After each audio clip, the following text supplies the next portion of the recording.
En Janus Henderson Investors le ayudamos a alcanzar sus objetivos financieros a largo plazo. Janus Henderson, invirtiendo en un futuro mejor, juntos. Hola a todos, bienvenidos a una nueva edición de En Acción. Soy Roberto Casado, corresponsal económico de Expansión, y hoy, con el mercado disfrutando de la tregua en Irán, tenemos con nosotros a Beatriz Catalán, directora de inversiones de Ibercaja Gestión. Esta firma maneja 33.000 millones de euros de patrimonio a través de sus fondos, con lo que es la cuarta mayor gestora del país. Hola Beatriz, buenos días, ¿cómo estás? ¿Qué tal? Muy buenos días. La gran pregunta que seguramente se hacen nuestros oyentes, ¿es momento ya de ir con todo a por activos de riesgo en el mercado? O quizá esa oportunidad ya se pasó hace una semana o dos cuando tocó suelo, hay que esperar, no vaya a ser que de nuevo se reabran las hostilidades. ¿Cuál es un poco tu visión general? Bueno, esta es la pregunta del millón, ¿no? Saber si hoy ya es el día que va a ser ese punto de inflexión y el día en el cual, bueno, pues ya se nos van a ir esos miedos máximos sobre el mercado. Yo creo que la estrategia, ¿no?, sobre todo cuando hay eventos geopolíticos en medio, es la de, en primer lugar, sobre todo, mantener esa calma, ¿no? Yo siempre incido en que un evento geopolítico, mientras no derive, ¿no?, en un cambio de ese patrón económico de mercado, realmente no debería más que ser digamos, como un ruido, ¿no?, un susto en mercado, pero no desviar de una forma importante esa trayectoria. Por lo tanto, yo creo que el habernos mantenido, en primer lugar, invertidos durante todo este periodo, bueno, pues también para ciertos inversores era una opción interesante. Y por otra parte, yo creo que era muy importante ir aprovechando diversos momentos, ¿no?, en esos episodios en los cuales la volatilidad se incrementaba de forma considerable, bueno, pues ir realizando incursiones determinadas, bueno, pues pequeñas apuestas, ¿no?, en mercado. Y yo creo que durante todos esos días, bueno, pues se realizaron. Incluso, bueno, yo creo que hoy tampoco hay que dejarse llevar por esa excesiva euforia, porque al final, bueno, pues tendremos una cierta vuelta e incluso podríamos encontrar algún otro momento mejor, ¿no? Pero yo lo que siempre insisto es que momentos geopolíticos realmente no van a desdrivar, ¿no?, en un cambio de esas trayectorias generales de mercado. Sí, y este mes has visto mucho nerviosismo en vuestros clientes. Sí. La gente ha decidido quedarse quieta, va de dip, o sea, a comprar las caídas como comentabas, o a viceversa, a vender o ajustar las carteras. ¿Qué habéis visto en el mercado? Lo que hemos visto es muchos inversores, de nuevo, ¿no?, con bastante miedo, tratando de reducir posiciones, y realmente pues todo lo contrario a lo que hay que estar realizando, ¿no?, a lo largo de todas estas sesiones. Yo creo que, sobre todo, tanto en mercado de renta variable como en renta fija, que en renta fija todavía el inversor es mucho más conservador, un inversor mucho más miedoso, ¿no?, un inversor que al mínimo movimiento, bueno, pues enseguida está buscando tratar un refugio, y esos inversores, bueno, pues se han perdido, ¿no?, totalmente esa normalización posterior que se va a producir en todos los mercados, y sobre todo en ese mercado de renta fija, que yo diría que en relativo ha sido el que más ha sufrido durante estas últimas semanas. Decías ahora que no hay que dejarse llevar por la euforia que está viviendo hoy el mercado. ¿Es básicamente porque crees que los niveles de precio ya vuelven a estar un poco sumidos, o porque en esta crisis geopolítica todavía esperas que haya nuevos sustos? Hombre, yo creo que la crisis geopolítica no está del todo zanjada y podemos tener todavía algunos titulares que nos puedan, ¿no?, realizar ciertos movimientos, y no creo que ya directamente volvamos, ¿no?, a los niveles previos a la crisis. Y luego también hay otro factor a considerar. Digamos que el actor clave durante todas estas últimas semanas ha sido, no olvidemos, el precio del petróleo, ¿no?, ese precio del petróleo que es cierto, ¿no?, que hoy estamos experimentando una caída relevante, pero no olvidemos que no va a volver rápidamente a los niveles previos al conflicto. Es decir, esos 60, 70 dólares todavía le va a costar un tiempo, y por lo tanto esto va a tener un cierto efecto, ¿no?, en la inflación, y por lo tanto los mercados no se van a normalizar totalmente, ¿no?, a lo largo de estas próximas sesiones. Por lo tanto, no corramos tampoco detrás de ese mercado y esas euforias. Bueno, pues hay también que mantener algo la calma. Porque citabas el petróleo, ese mantenimiento de unos precios altos va a ser porque costará recuperar la normalidad, el flujo de petróleo, estrecho de Hormuz, etcétera, o porque crees que va a permanecer una especie de prima de riesgo geopolítica por miedo a que, oye, pues igual dentro de 6 meses, un año vuelve a surgir otro conflicto. Bueno, estudiando, ¿no?, y analizando conflictos anteriores, yo creo que esa prima geopolítica yo diría que más bien va a ser mínima, pero es cierto, ¿no?, que esa normalización de ese estrecho de Hormuz, el hecho de que de nuevo, ¿no?, esos flujos de esos petroleros, ¿no?, vuelvan a circular de una forma correcta, el hecho de que de nuevo, ¿no?, se empiece a funcionar toda esa maquinaria, bueno, pues es lógico que va a costar pues incluso unos meses, y por lo tanto esa normalización en el precio del petróleo yo creo que se producirá ya hacia la segunda parte de este año, ¿no?, y es lo que al final están descontando los precios del futuro, ¿no?, del futuro del petróleo, con esa tensión actual y con esa posterior relajación ya para la última parte del año, pero como comento, ¿no?, mantenerte en esta zona de entre 80 y 85 me parecería que sería un equilibrio bastante razonable para los siguientes meses.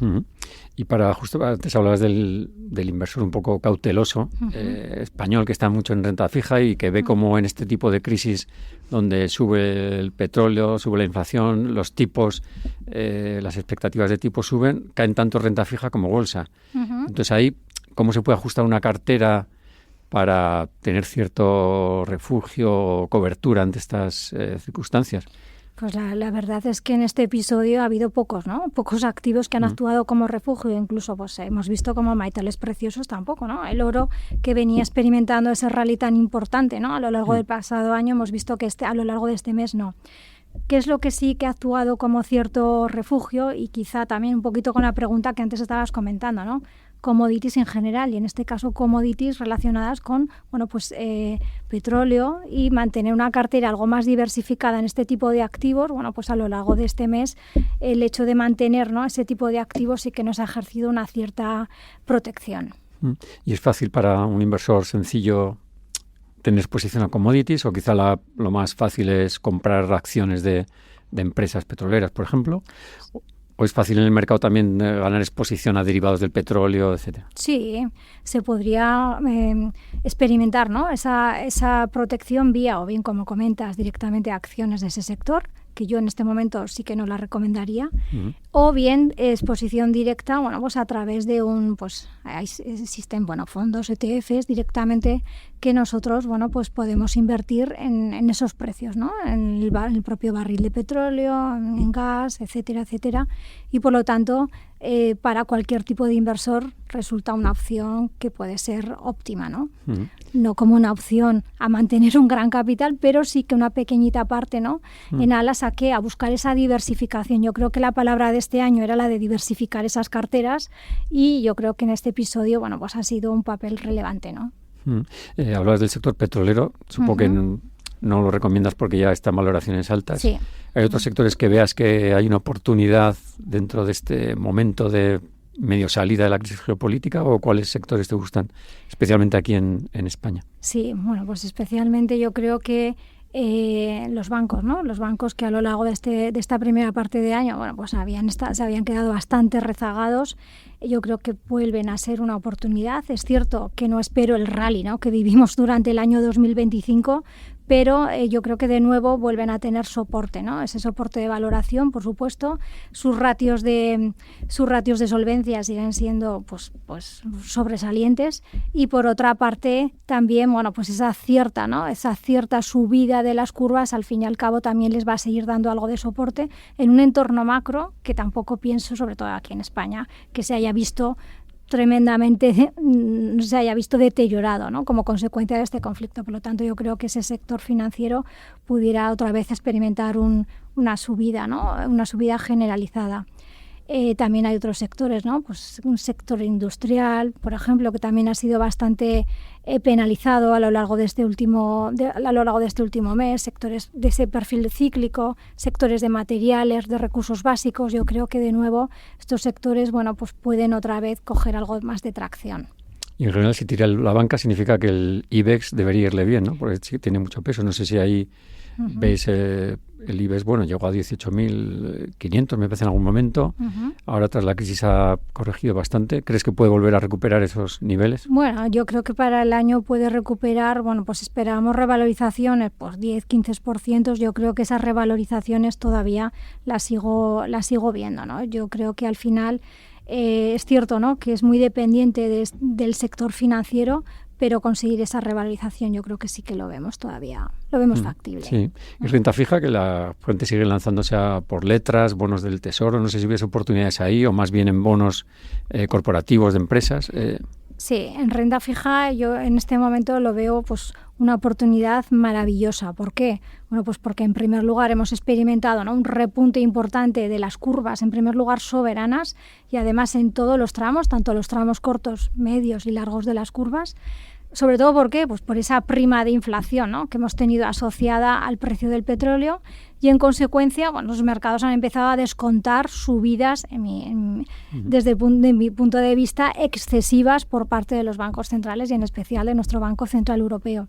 Por lo tanto, esa subida, ¿no?, me hace que para mí en este momento, bueno, pues me resulte atractivo tanto curvas soberanas, pero especialmente el crédito privado, porque el crédito privado ha sufrido por esas dos vías, ¿no?, por el repunte de los tramos de las curvas y además, bueno, pues por cierto, y eso que en este episodio tampoco se ha producido una ampliación importante de los diferenciales de crédito en un contexto en el cual las empresas siguen siendo igual de rentables, siguen teniendo la misma capacidad de pago. Por lo tanto, yo creo que el encontrar, ¿no?, renta fija privada de buena calidad crediticia pues a plazos medios de las curvas ofrece una oportunidad muy, muy interesante para ese cliente, ¿no?, para ese inversor prudente, ¿no?, que en este momento, bueno, pues está obteniendo unas rentabilidades muchísimo más atractivas de lo que veíamos a principio de año, donde ya las curvas habían llegado a un nivel bastante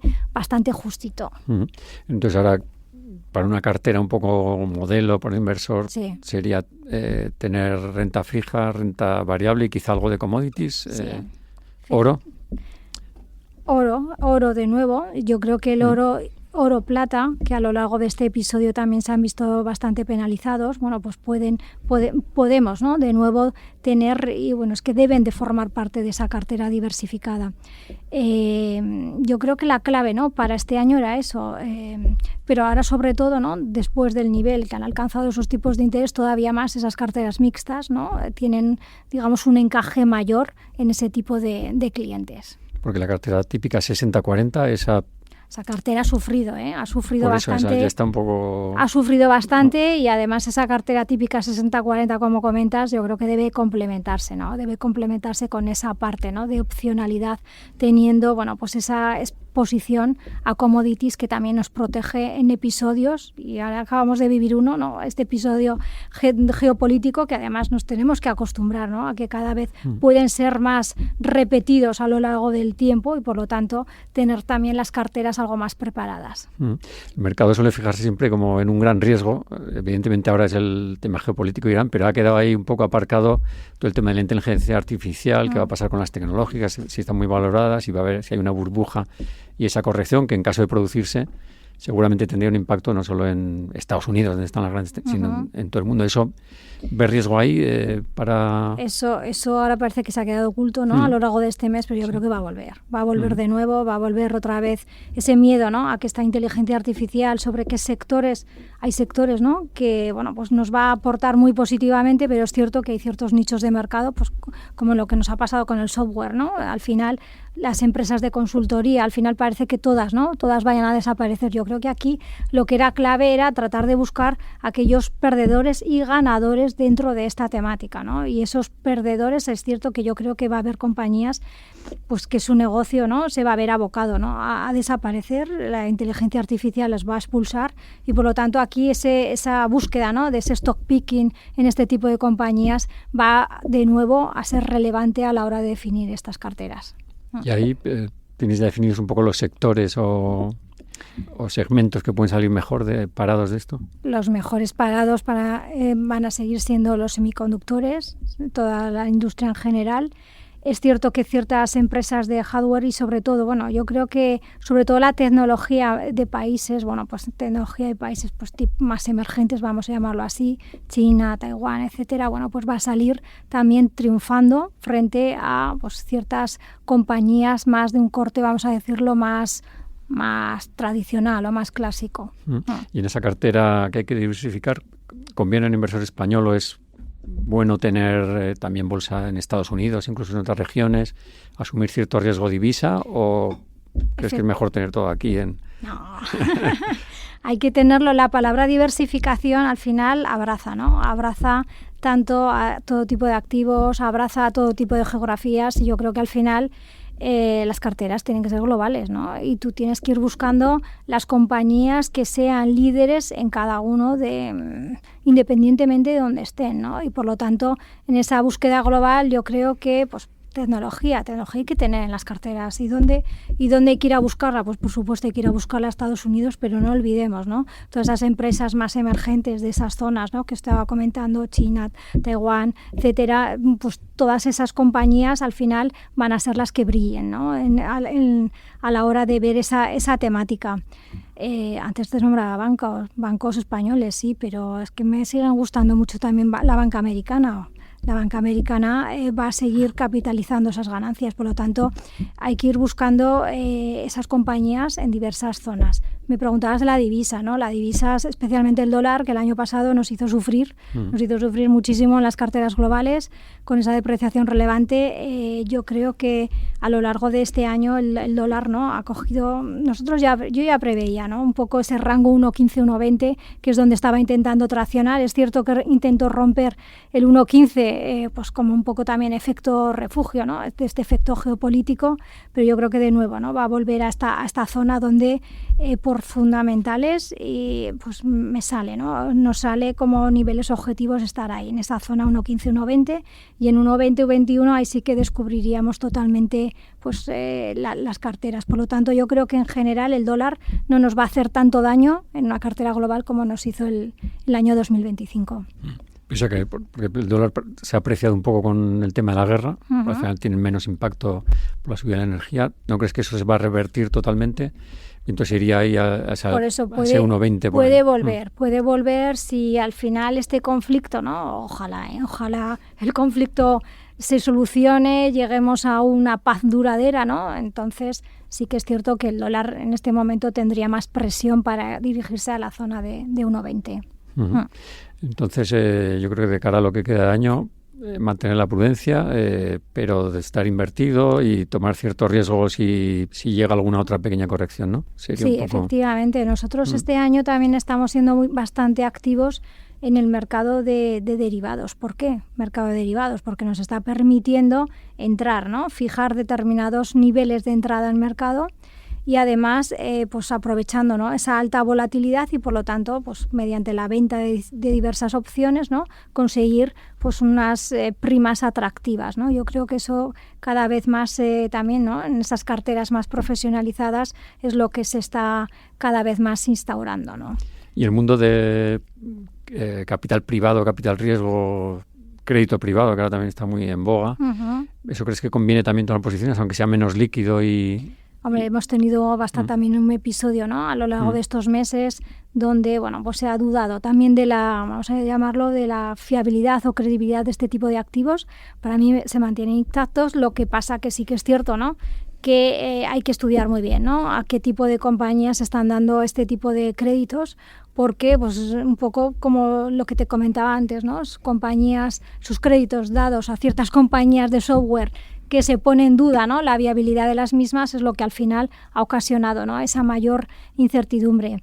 Quitado ese nicho, yo creo que el capital privado, private equity en general, bueno, pues es un activo también, ¿no? Es una inversión más, ¿no? Que también nos diversifica nuestras carteras. Bueno, por volver al IBEX, que es un poco lo que apasiona a nuestros oyentes mucho. Sí. Antes hablaba de una subida de 10-15%, me parece, era la previsión. Sí. ¿Eso implicaría llegar a 18.500, 19.000 a final de año? ¿O?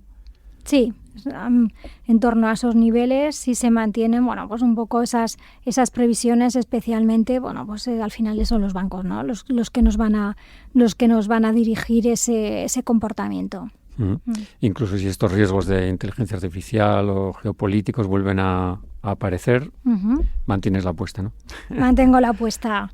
Yo sigo insistiendo que la geopolítica no nos debería de derivar, ¿no? De cambiar, ¿no? El guión, ¿no? El timón de nuestros mercados.